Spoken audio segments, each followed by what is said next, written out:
Hello, listeners. Today is Wednesday, January 24th. Welcome to Behind the Numbers, Reimagining Retail, an e-marketer podcast. This is the show where we talk about how retail collides with every part of our lives. I'm your host, Sara Lebow. Shout out to last week's host, Marcus, who filled in as a special guest while I was stranded at an airport in Texas. Turns out it gets really cold down there, and then you get stuck. Today's episode topic is retailers to watch in 2024. First, let's meet today's guests. Joining me for today's episode, we have senior analyst Zach Stambor. Hey, Zach, welcome back. Hey, Sarah, thanks for having me again. And also joining us today is analyst Arielle Feger. Hey, Arielle. Hey, Sarah. I'm requesting my middle name now be Arielle. Happy to be here, Feger. So if you can start doing that. That's a little long, but we'll see what we can do. All right, let's get started with free sample.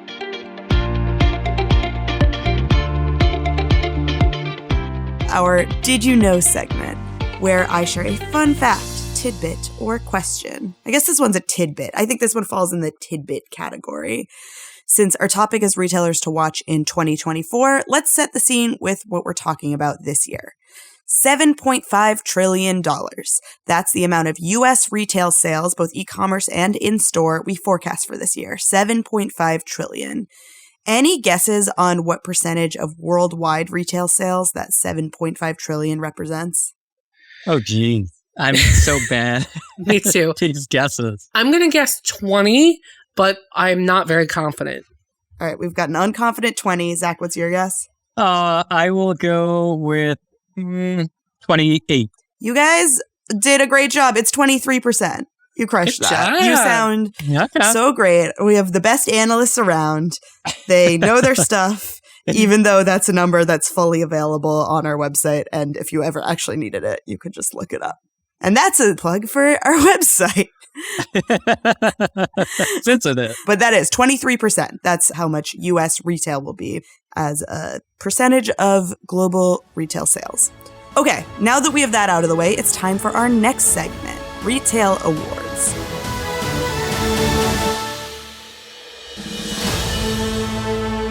We've done retail awards in the past. Today, we're doing some superlatives. We're taking you back to high school.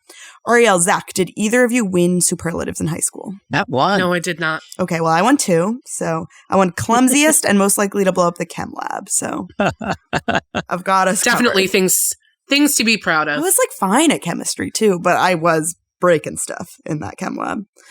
I would like to know who you're watching this year and why in terms of retailers. The way this is going to work is each of you will say what your 2024 superlative is and which retailer you're giving it to and why. Then the other 2 of us will say whether or not we're voting for that retailer to win that superlative. Zach, why don't you start it off with naming a superlative and a winner?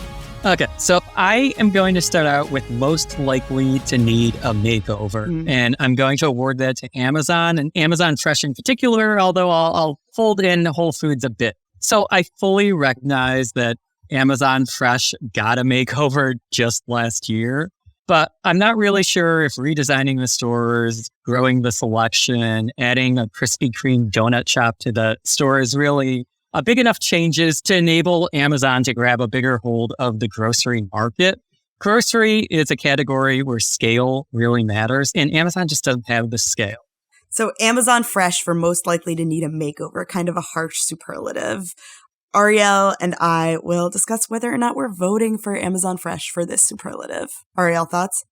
Yeah, I'm going to give it a vote of yes, I do think it's most likely to need a makeover. However, I will give a caveat that I do think towards the end of 2024 that Amazon is going to find its identity there a little bit. I do think it's going to have a little more momentum in the grocery business. So I think that it's going to need another makeover, but I think by the end of the year, it's going to be looking pretty good. How do you think so? So, I can see them continue to want to make moves in the space. It's roughly $1 in $5 spent in retail is spent at a grocery store. So it's an important space. It has a massive trove of first-party data that can be collected. But I don't see how Amazon can actually grab that whole without grabbing a whole lot of store. Well, I think that's where it's going to go. I think we're going to see a lot more physical expansion from Amazon. I mean, they have the resources, and I really think they're going to really start pushing out those Amazon Fresh stores this year. And I think people are going to go. I think people are going to visit them. I am also voting for Amazon Fresh to win most likely to need a makeover. I'm with Zach. I'm not confident Amazon Fresh's makeover montage is going to pay off. Okay, in the interest of time, let's keep moving. Zach, what is your next superlative? Yeah, so most likely to spark a conversation. And so I'm going to go with a retailer that you might not know about. It's called Finesse. It's an apparel retailer. It bills itself as the first ever AI-driven fashion house because its designs are based on AI-powered algorithms. The reason I voted it most likely to spark a conversation is because a part of its model is that it asks consumers to vote on which designs to produce to help it gauge demand and avoid overproduction. Beyonce once said, "You know you're that bleep when you cause all that conversation." And I think that this site Finesse looks like an AI that's trying to dress people who want to look more like Beyonce. I agree. This seems like something that could cause a conversation. The website looks crazy. It looks like TikTok threw up.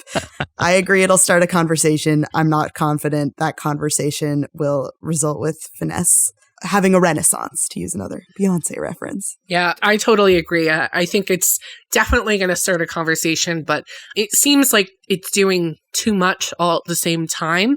It's very, buzzword, AI, voting, and I think that's going to be a really hard model to sustain as the years go. So I think it's going to cause a conversation, but not necessarily going to be a good one. Also, do people want to vote? Like, do people like polls? Do polls work? Like, we're in an election year. Do we want more decision on our hands? Good question.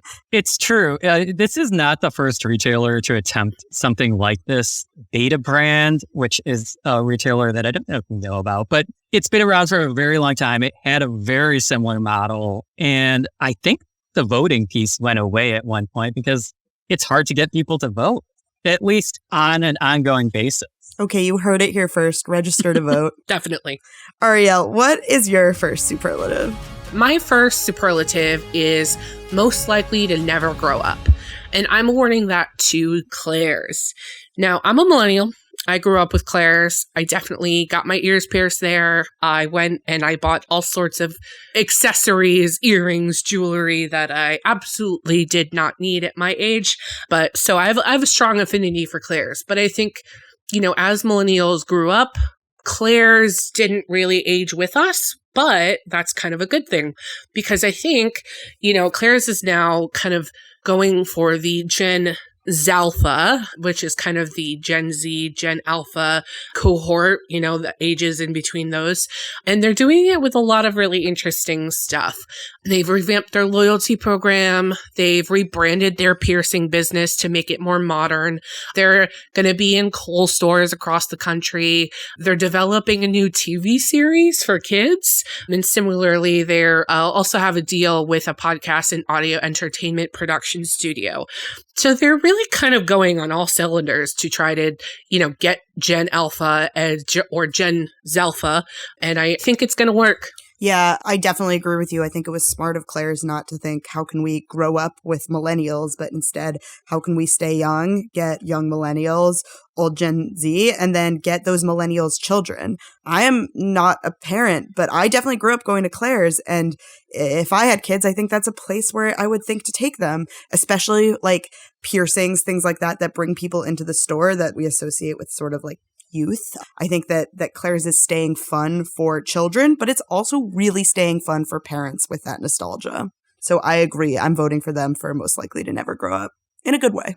Totally agree. And I think the store within a store piece is really important here because a lot of the malls where Claire's were located have just kind of grown dilapidated. And so if you want to have a presence, you have to be where people are. And so that's what they're doing. That's a great tee up for my next superlative. Yeah, give it to us. Thanks, Zach. So the next superlative I've got is most likely to reinvent itself. And I'm giving that to Macy's. As Zach said, malls are kind of struggling, and the stores within malls, traditionally department stores, are trying to find ways to reach people outside of those mall situations. Macy's is doing that with smaller format locations that are complementary to their locations within malls. And these smaller format stores focus on kind of more casual or curated experiences in ways that'll bring people in who are looking for something kind of specific. They're also focusing on private label brands, which I think is something that is different for Macy's. So I think they launched their first private label brand back last year, and they've got plans to do a few more. So I think that is really helping it kind of be current and now and reinvent itself as a 2024 retailer. I'm a little skeptical of Macy's ability to reinvent itself. For one thing, there are rumblings that it's going to go private. And if it goes private, I think they're going to sell off a lot of the real estate that's very valuable and sell off Blue Mercury. And it's really going to just kind of fizzle out. That said, the Bloomie's concept is great. It has a pretty clear, distinct identity, which is one of the things that Macy's has struggled with and led to its current challenges. So if it can hone in on what it is, who it's serving, and that sort of stuff, then perhaps it can find a path forward. Yeah, I'm not voting for Macy's for this one. Please don't tell Susie, our number one Macy's fan on the podcast, but I'm not that confident in Macy's. I don't think that they know their identity. I think that they've had trouble with that before in malls. One thing that is strong to their identity is malls. Macy's is a mall store. They have Macy's, in Midtown New York City. So I guess it's a department store elsewhere, but it's large form. It's not small form. It's hard for me to see myself going to a small form Macy's. It's hard for me to see that working. All right, Sarah, I think you're up. All right, it's time for my first superlative, which is most likely to go viral. I'm giving this to e.l.f., the beauty brand, Eyes, Lips, Face.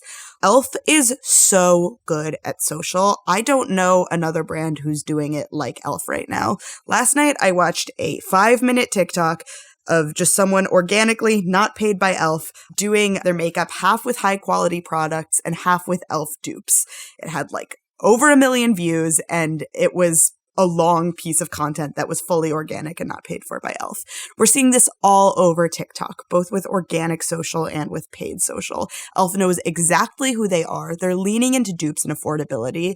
And then in terms of paid content outside of social, they're putting money in the right places. They just announced a new Super Bowl ad. Last year, they had one with Jennifer Coolidge. They had a video with Meghan Trainor last year. And I don't know if either of you have seen the new Mean Girls movie yet, but the whole thing reads like an ad for e.l.f., which maybe isn't great, but at least it is once again starting that conversation. Having e.l.f. come right after Macy's is just such a stark contrast. I completely agree with you. They know exactly who they are. They know exactly who their audience is, and they serve that audience well. So I agree. I agree that e.l.f. is really good at knowing its audience, and it certainly racked up a lot of popularity in the past year. But I do wonder if it's gone too mainstream now and another brand will come and take its place as the new viral sensation.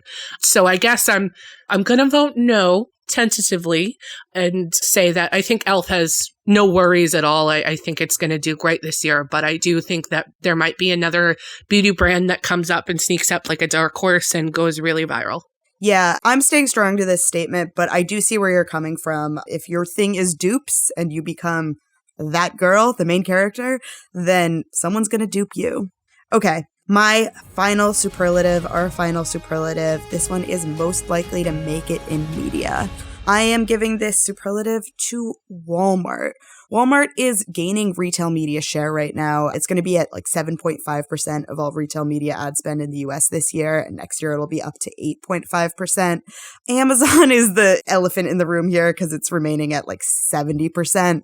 But Walmart has launched shoppable video on Roku, TikTok, YouTube. It has all sorts of partnerships. It's really getting into CTV. It's putting more screens in stores, which Walmart Walmart has a massive audience in stores. Just if you think of the Walmart store as a media channel, which it is, then it has a huge engaged audience. So I'm giving Walmart most likely to make it in media. I recognize that there's a caveat here where Amazon Prime is getting ads, and I have a feeling one of you is going to bring that up.